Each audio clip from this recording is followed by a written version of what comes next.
Hello students, मैं धर्मेंद्र सोनी अपने YouTube channel के ऊपर आप सभी का हार्दिक स्वागत करता हूं। लास्ट वीडियो के अंदर केमिकल काइनेटिक्स में हमने देखा था रेट ऑफ रिएक्शंस के बारे में कि रेट ऑफ रिएक्शन क्या होता है, उसकी टाइप के बारे में कि रेट ऑफ रिएक्शंस की कौन कौन सी टाइप होंगी और किस फैक्टर के ऊपर वो टाइप डिपेंड करती है, टाइम के ऊपर डिपेंड कर रही हैं या उनके स्पीड के बेसिस पे डिपेंड कर रही है। इस लेक्चर के अंदर हम उससे आगे का काम डिस्कस करेंगे, factor affecting the rate of reaction. This is also very important topic, factor affecting the rate of reaction.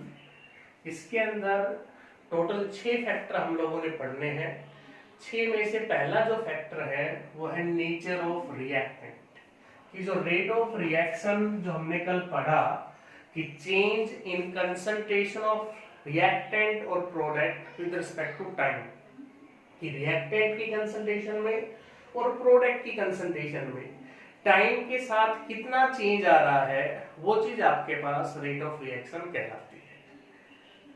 अब कौन कौन से फैक्टर हैं जो उस रेट को अफेक्ट करेंगे, जिसके ऊपर डिपेंड करेगा, कम होगा ज्यादा होगा, किसकी वजह से होगा। तो सबसे पहले बात आती है नेचर ऑफ रिएक्टेंट। अलग अलग केमिकल रिएक्शन में अलग अलग रिएक्टेंट होते हैं, सभी का नेचर है वो अलग अलग होता है। तो नेचर ऑफ रिएक्टेंट को भी हमने 2 कैटेगरी में यहाँ बांट लिया, एक फिजिकल स्टेट, फिजिकल नेचर के बिहाफ पर, और एक केमिकल नेचर के बिहाफ पर। सेम रिएक्टेंट है, उसी को अगर हम सॉलिड फॉर्म में लेते हैं तो उसकी रिएक्टिविटी अलग है, लिक्विड फॉर्म में लिया तो उसकी रिएक्टिविटी अलग है, उसी को हमने गैस की फॉर्म में ले लिया तो रिएक्टिविटी अलग है। तो यहाँ अगर रिएक्टेंट सेम है और उनकी फिजिकल स्टेट अलग अलग दे रखी है तो भी रेट ऑफ रिएक्शन अलग अलग होगा, डिफरेंट होगा। तो सबसे पहले फिजिकल स्टेट है, गैसियस स्टेट के अंदर रेट ऑफ रिएक्शन ज्यादा मिलेगा as compare to liquid state, liquid state के अंदर ज्यादा मिलेगा as compare to solid state. Second जो पार्ट है वो है केमिकल नेचर ऑफ रिएक्टेंट, कि केमिकल नेचर पर भी डिपेंड करती है rate of reaction. Chemical nature पर क्यों डिपेंड करेगी? क्योंकि जितनी भी केमिकल रिएक्शन है सभी के अंदर न्यू बॉन्ड की फॉर्मेशन होती है, और जो बॉन्ड थे उन सब्सटेंस के बीच में, रिएक्टेंट के बीच में, उस मॉलिक्यूल के बीच में, वो उसके बॉन्ड टूट जाते हैं। तो हर एक बॉन्ड के लिए एनर्जी अलग अलग रिलीज होती है और रिक्वायर्ड होती है, उसके क्लीवेज के लिए, उसके फॉर्मेशन के लिए। हमने 2 एग्जांपल लिए यहाँ पर। एक हमने लिया नाइट्रिक ऑक्साइड, नाइट्रोजन का ऑक्साइड है, मोनोऑक्साइड है, कार्बन का भी मोनोऑक्साइड है, सेम है, ऑक्सीडेशन करवा रहे हैं, बर्न कर रहे हैं दोनों को। जो ऊपर वाली रिएक्शन है नाइट्रिक ऑक्साइड वाली, ये रिएक्शन फास्ट है, और नीचे वाली जो रिएक्शन है CO वाली, ये रिएक्शन कैसी है? स्लो है आपके सामने। ये फास्ट क्यों है? क्योंकि इसका नेचर अलग है और इसका नेचर अलग है। ये फास्ट इसलिए हो गई क्योंकि NO जो बॉन्ड होता है वो वीक होता है। NO के जो बॉन्ड है, NO बॉन्ड वीक है, इसलिए इसका रेट फास्ट है एज कंपेयर टू CO जिसके बॉन्ड स्ट्रॉन्ग है इसके कंपैरिजन के अंदर। ये फर्स्ट फैक्टर हो गया रेट ऑफ रिएक्शन, जिसके ऊपर डिपेंड करेगा। बारी आती है दूसरे फैक्टर की, कि सेकंड फैक्टर क्या है जिस पे रेट ऑफ रिएक्शन डिपेंड करेगा। सेकंड फैक्टर की हम बात करेंगे। तो सेकंड जो फैक्टर है जिस पे रेट ऑफ रिएक्शन डिपेंड करता है वो है सरफेस एरिया ऑफ रिएक्टेंट, कि सरफेस एरिया ऑफ रिएक्टेंट के ऊपर डिपेंड करेगा रिएक्शन का रेट। जितना ज्यादा, क्योंकि आपकी कोलिजन थ्योरी आती है काइनेटिक्स के अंदर, वो एक्सप्लेन करती है कि how a product is formed from the reactant. According to collision theory, the reactant molecules are collide to each other and to change into product. More will be the surface area of reactant, more will be the chance they are collides, yeah, their collision area, collide area is larger, so more chance of formation of product. Surface area के directly proportional हो जाएगा आपका rate of reaction क्यों होगा वो बात आपको बता दीजिए, कोलिजन थ्योरी के बिहाफ पर ये हो जाएगा। एग्जाम्पल की बात करूं तो कह रहे कि जो powder of A would, conceptual question इसमें पूछा जा सकता है आपसे सरफेस केमिस्ट्री के अंदर भी, यहां पर भी। Powder of would burn more faster than log of would, कि वुड का जो पाउडर है वो ज्यादा तेजी से बर्न होगा as compare to log of wood. Similarly powder sugar dissolved more faster than crystalline sugar और sugar cube। पाउडर शुगर ज्यादा तेजी से डिजोल्व होगी बजाय किसके, क्रिस्टलाइन शुगर के। सेकेंड फैक्टर था जिसपे रेट ऑफ रिएक्शन आपका डिपेंड कर रहा है। तो दो फैक्टर हमारे क्लियर हो गए यहाँ पर। अब हम चलते हैं थर्ड फैक्टर के ऊपर। थर्ड फैक्टर कौन सा है? तो काफी बारी क्वेश्चन आया हुआ है एग्जाम के अंदर थर्ड फैक्टर के ऊपर। थर्ड फैक्टर है, इंपॉर्टेंट फैक्टर है, प्रेजेंस ऑफ कैटालिस्ट।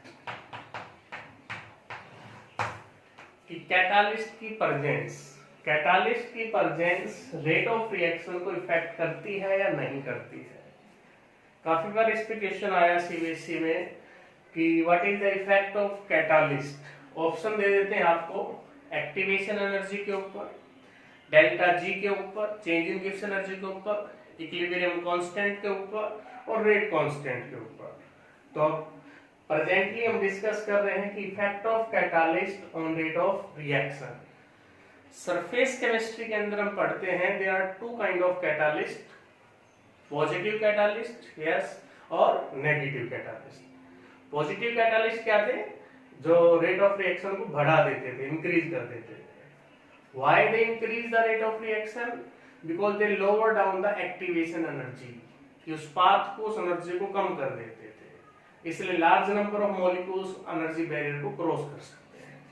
तो सेम इफेक्ट यहाँ पे बताना है। What is the effect of catalyst depending upon catalyst. Catalyst are in two in type, positive and negative catalyst.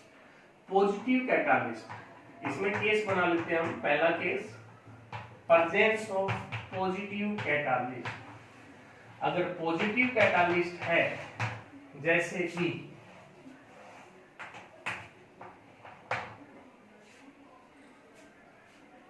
इधर मैंने ले लिया potential energy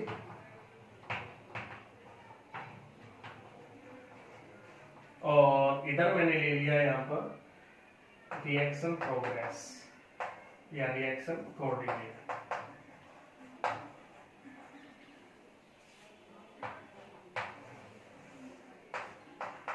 this is reactant and this is product. This energy gap या this energy barrier, this energy is activation energy. जब तक catalyst नहीं डाला था तो एनर्जी पाथ हो ज्यादा था।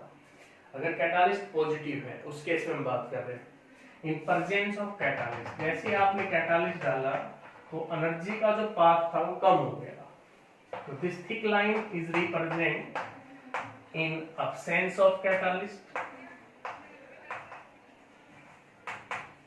और जो डॉटेड लाइन है ये शो कर रही है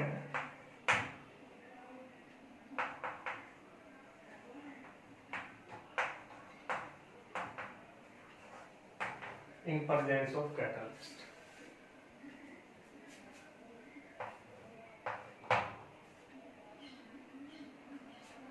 तो कैटालिस्ट की प्रेजेंस के अंदर एक्टिवेशन एनर्जी लोअर डाउन होगी, कम होगी है, और एब्सेंस ऑफ कैटालिस्ट में एक्टिवेशन एनर्जी ज्यादा थी। तो इसलिए पॉजिटिव कैटालिस्ट की अगर प्रेजेंस है तो they increase rate of reaction, कि रेट ऑफ रिएक्शन को बढ़ा देते हैं एनर्जी बैरियर को कम करके। तो लार्ज नंबर में रिएक्टेंट मॉलिक्यूल इस बैरियर को क्रॉस कर जाएंगे और प्रोडक्ट के अंदर चेंज हो जाते हैं। अगर यही केस मैं नेगेटिव कैटालिस्ट की प्रेजेंस में लूं, कि प्रेजेंस ऑफ नेगेटिव कैटालिस्ट, तो नेगेटिव कैटालिस्ट की प्रेजेंस में इससे उल्टा हो जाएगा कि पॉजिटिव कैटालिस्ट ने तो एनर्जी पाथ को कम किया, नेगेटिव कैटालिस्ट होगा तो एनर्जी पाथ को बढ़ा देगा। यहीं पे मैं ग्राफ बना देता हूं नेगेटिव वाला भी।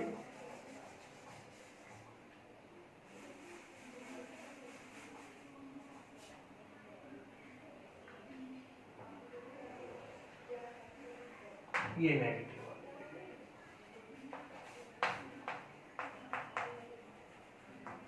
इन प्रेजेंस ऑफ कैटालिस्ट। काम वही है। अगर आपको पॉजिटिव वाला क्लियर है तो आप क्लियरली नेगेटिव कैटालिस्ट की वर्किंग है वो बता सकते हैं कि कैसे वो काम कर रहा है। तो पॉजिटिव नेगेटिव कैटालिस्ट दोनों का इफेक्ट एक्सप्लेन करना है। स्टूडेंट्स कई बार पूछते हैं कि सर एग्जाम में ओनली इतना ही लिखा होता है कि explain the effect of catalyst. अगर ओनली इतना ही लिखा हुआ है तो आपको दोनों इफेक्ट वहां पर बताने पड़ेंगे, पॉजिटिव कैटालिस्ट का भी और नेगेटिव कैटालिस्ट का भी। ग्राफ जरूर बनाएं, क्लियरली उसको समझाएं। इसका इम्पैक्ट है वो आपके जो अटेम्पटेशन है उसके ऊपर बहुत ज्यादा पड़ता है, टीचर्स के ऊपर, जब आप ग्राफ बना के उस चीज को एक्सप्लेन करते हो। अब इस पे दूसरा क्वेश्चन, ये तो डायरेक्ट क्वेश्चन हो गया थ्योरेटिकल कि जो पूछा जाता है क्या इफेक्ट होगा। एक क्वेश्चन ये भी पूछा जाता है एग्जाम के अंदर कि what is the effect of catalyst on activation energy. तो एक्टिवेशन एनर्जी पे इफेक्ट, तो एक्टिवेशन एनर्जी इंक्रीज और डिक्रीज। अगर पॉजिटिव कैटालिस्ट है तो एक्टिवेशन एनर्जी को डिक्रीज कर देगा, अगर नेगेटिव कैटालिस्ट है तो एक्टिवेशन एनर्जी को बढ़ा देगा। चेंज इन गिव्स एनर्जी, ये बात क्लियरली अपने माइंड में सेट कर लें। कोई भी कैटालिस्ट किसी भी नॉन स्पॉन्टेनियस प्रोसेस को कभी स्पॉन्टेनियस नहीं बना सकता, वो केवल उसके रेट को कम और ज्यादा कर सकता है।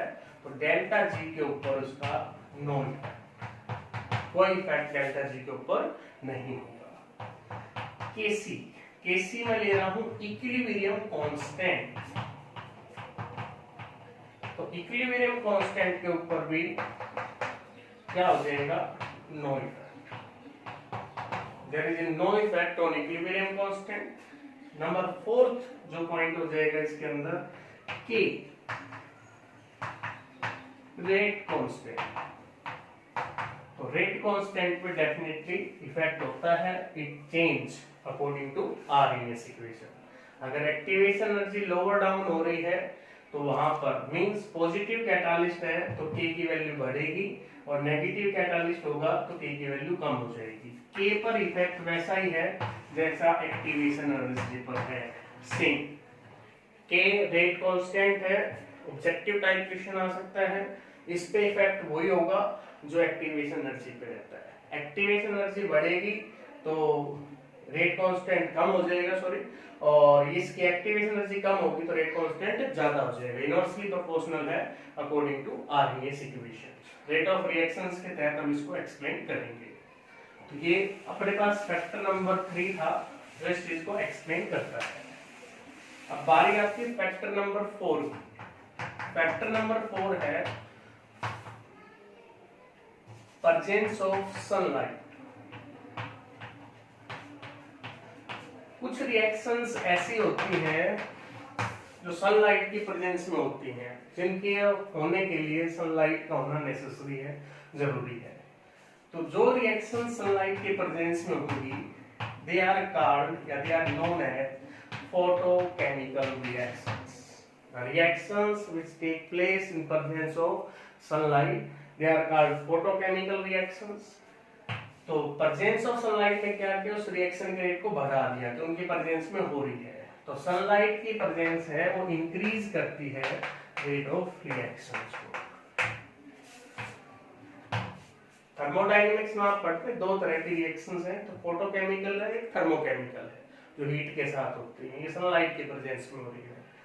तो फोटोकेमिकल रिएक्शन का एग्जांपल हमें बताना पड़े तो मोस्ट कॉमन एग्जांपल है, लोअर क्लासेस से हम पढ़ते आ रहे हैं, फोटोसिंथेसिस, इसी का एग्जांपल है। फॉर्मेशन ऑफ HCl गैस, ये एग्जांपल भी काफी बार आता है, जीरो ऑर्डर रिएक्शन के अंदर भी आएगा, इन presence of sunlight 2HCl gas.